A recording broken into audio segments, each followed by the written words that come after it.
இஸ்லாம் மதம் மனிதனை மனிதனாக மதிக்கிறது, கிறிஸ்துவ மதம் மனிதனை மனிதனாக மதிக்கிறது, இந்து மதத்தில் இன்றைக்கும் சாதிய கட்டமைப்பு இருக்கிறது, சாதி கொடுமைகள் இருக்கிறது. இந்த கொடுமையிலிருந்து சுயமரியாதை கிடைக்க வேண்டும் என்று மதம் மாறி இருக்கிறார்கள். மதம் மாறியவர்கள் மனித மகிழ்ச்சியோடு வாழ்ந்து கொண்டிருக்கிறார்கள். அவர்களுக்கு இடையூறு செய்ய வேண்டிய அவசியம் என்ன? நான் இன்னும் கேட்கிறேன், இன்றைக்கு நிரந்தரமற்ற தமிழ்நாடு பாரதிய ஜனதா தலைவராக இருக்கக்கூடிய நிரந்தரமற்றவராக இருக்கிறார் சொல்லுகிறார். தமிழ்நாட்டினுடைய இந்திய துணைக்கண்டத்திற்கே வழிகாட்டுகிற திராவிட மாடல் முதல்வரை பார்த்து ராமேஸ்வரத்திற்கு வந்த மோடியை பிரதமரை வரவேற்கவில்லை, பகிரங்கமாக மன்னிப்பு கேட்க வேண்டும் என்று கேட்கிறார். எப்படி அங்க செல்ல முடியும்? செல்ல வேண்டிய அவசியம் என்ன?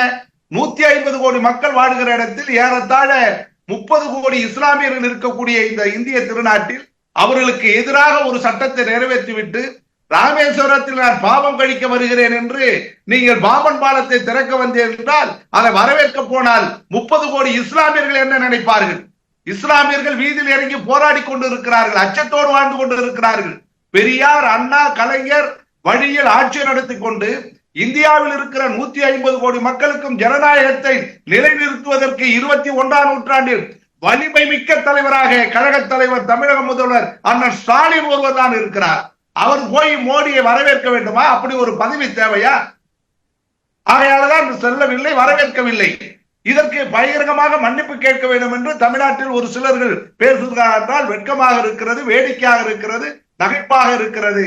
உங்கள் மூலமாக சொல்லுகிறேன், எப்படி இஸ்லாமியர்களுக்கு இந்த கொடுமையான சட்டத்தை திரும்ப பெறவில்லை என்றால் இந்தியாவின் இறையாண்மை கேள்விக்குறியாக என்கிற அச்சம் ஏற்பட்டிருக்கிறது. மணிப்பூரை போல இந்தியாவில் இருக்கிற 36 மாநிலங்களும் வீதியில் இறங்கி போராடினால் இந்திய ஜனநாயகம், இறையாண்மை, மானுடம் என்னவாகும் என்கிற பேராபாயத்தை நோக்கி நகர்ந்து கொண்டிருக்கிறது. இதற்கும் உச்ச நீதிமன்றம் நல்ல தீர்ப்பை வழங்கும். அது திராவிட முன்னேற்ற கழகம் தொடுத்திருக்கிற நீதிமன்ற போரில் வெற்றி பெறுவோம். சனாதானம் வீழும், ஜனநாயகம் வாழும்.